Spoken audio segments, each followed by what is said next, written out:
Welcome to Life Planning 101, brought to you by Smart Money Group and Kennedy Financial Services in Eastland, Texas. Tune in every week as we share important information to help you and your family live life on purpose. Insurance, investments, legacy and tax planning, and much more. All covered now on Life Planning 101. Good afternoon, everyone. Welcome into Black and White Market Minute right here on Life Planning 101. Chris McCormick here, sitting in for Matt Irvin, and I've got Aaron Kennedy here with me. Aaron, what do we got going on today? Hey, welcome everybody. I'm glad Chris is here because I'm feeling awfully lonely. Our good buddy Sam, he may be a daddy times 3. He's running through that right now, and missing Matt as well. So all alone. Glad Chris is here. Wanted to give. This is going to be a short podcast. There's a lot of exciting stuff going on that I kind of wanted to touch on, and we'll touch on a little bit about the market. But I got an interesting email from a buddy not too long ago, and he was asking me to look at firms that had some kind of cooling systems for computers. And we were digging in it and digging through it, and it just reiterated how this AI stuff should be looked at. So AI is going to change the world. There's no doubt about that. It hasn't really done anything at this point. There's been billions of dollars invested in it, lots of excitement, and I think it's generated something like $3 million in income. So it's not there from a absolute return at this point. But really think about the internet. Who made money on the internet? And that was nobody. It's a free service that we expect on a daily basis, and AI, from what we're going to be using it for a lot, will be the same thing. So if it's not an actual company that makes money off of this, how do we? And it's absolutely going to be through the infrastructure of this new technology. You think about it. I don't know who's been around servers or computers. I'm sure everybody has, but as those machines are running, they produce a tremendous amount of heat. And if you think about a facility that is housing thousands to tens of thousands of servers, just imagine the heat that's being put off from those. So there is a lot of work being put in right now to keep that cool. And it just can't be an AC. That is actually one of the things that people are looking at, like Trane or somebody like that puts in good HVAC systems. But we have other HVAC companies that are actually looking on how to do water cooling for these servers as well. So it's very exciting. Just to kind of give you an idea of how volatile this is right now. If you go down and look at Dell today, last time I looked, it was down over 20%. 20%. Dell computers, been around forever. What was the holdup? And the holdup is their servers. They're not selling as many servers as they were. And why is that? Well, there's another company out there called Supermicro Computers, which is SMCI. And not only are they selling a lot more racks and a lot more servers, but they're also working on the technology to keep them cooled.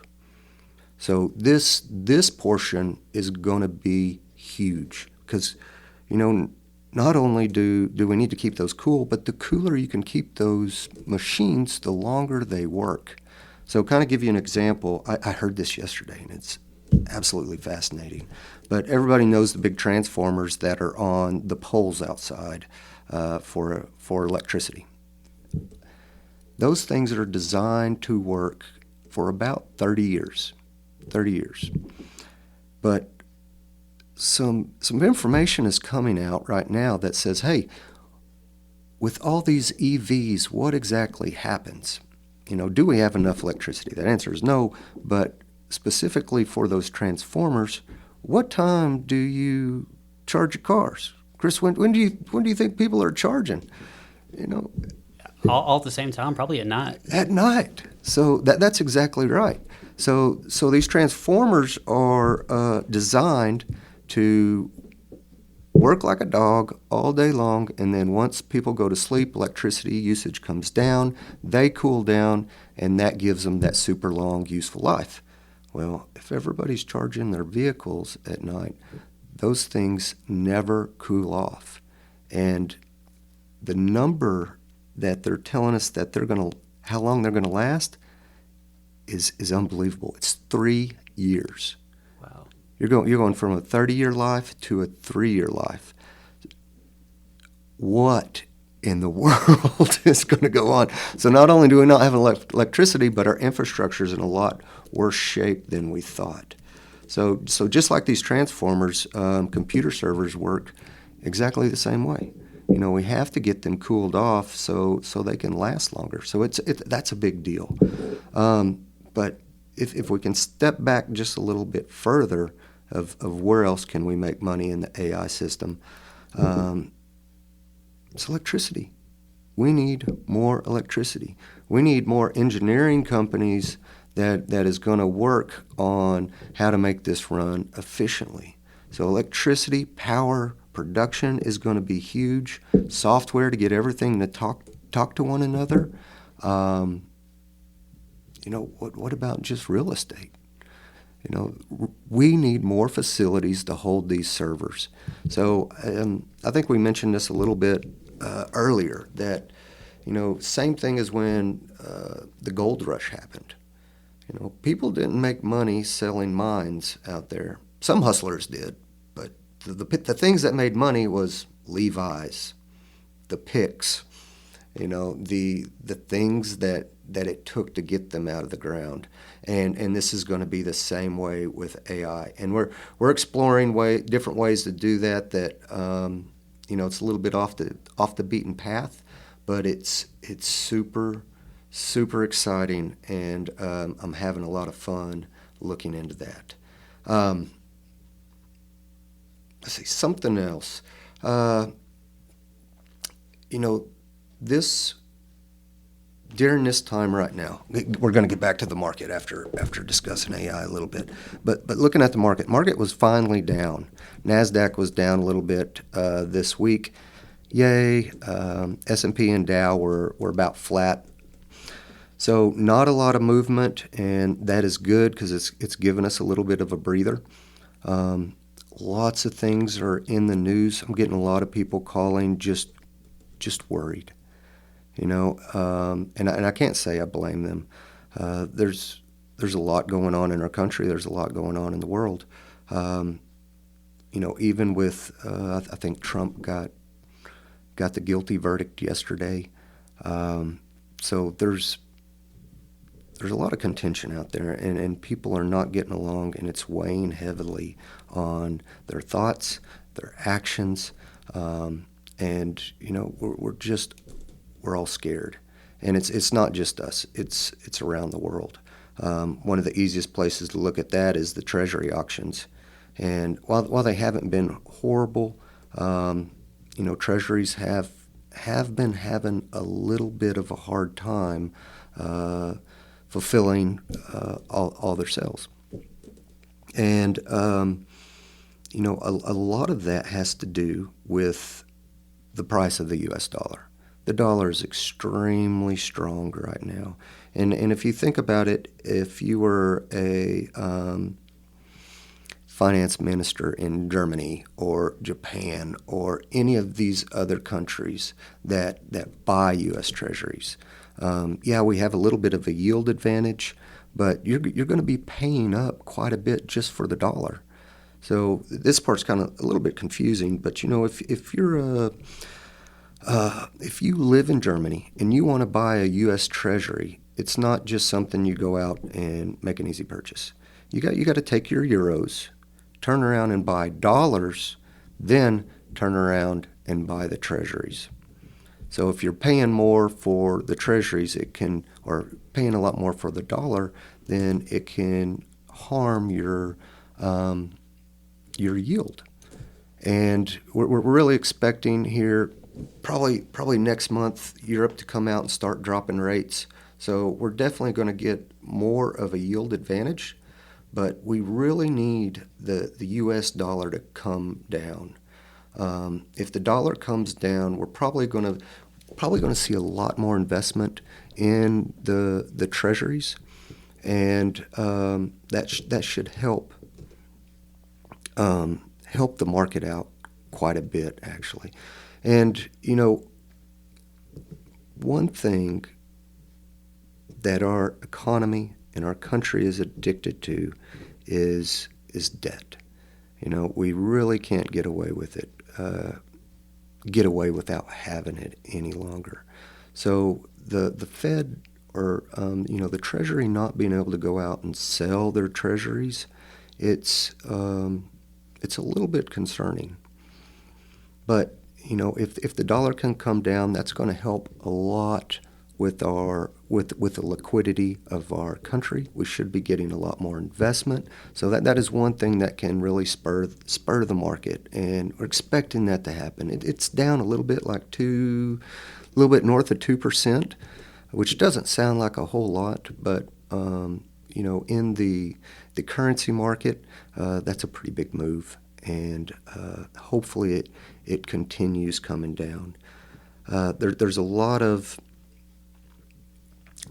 thoughts out there, and boy, we've been beating this like a dead horse, that interest rates have to come down. Interest rates have to come down. The Fed has to bring things down to spur our economy.